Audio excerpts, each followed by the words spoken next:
So I began studying religion and food in part based upon a lecture that I randomly gave years ago where I theorized African Americans as a gumbo people.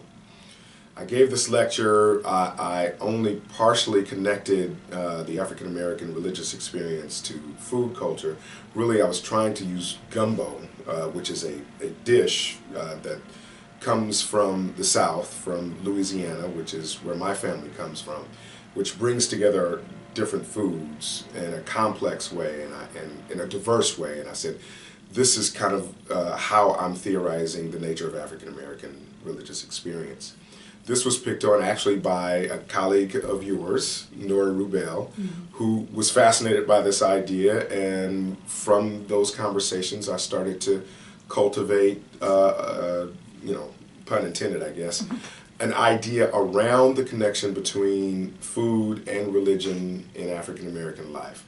And at that point, the idea started opening up. I realized the extent to which food had always been a part of my religious upbringing. I come from a family who had migrated in the 40s from central rural Louisiana to Los Angeles, California.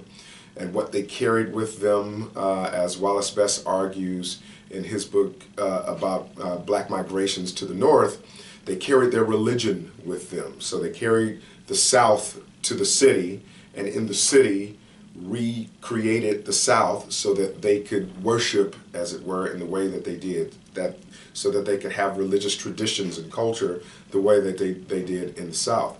Well, what I realized is they were doing the same thing with food.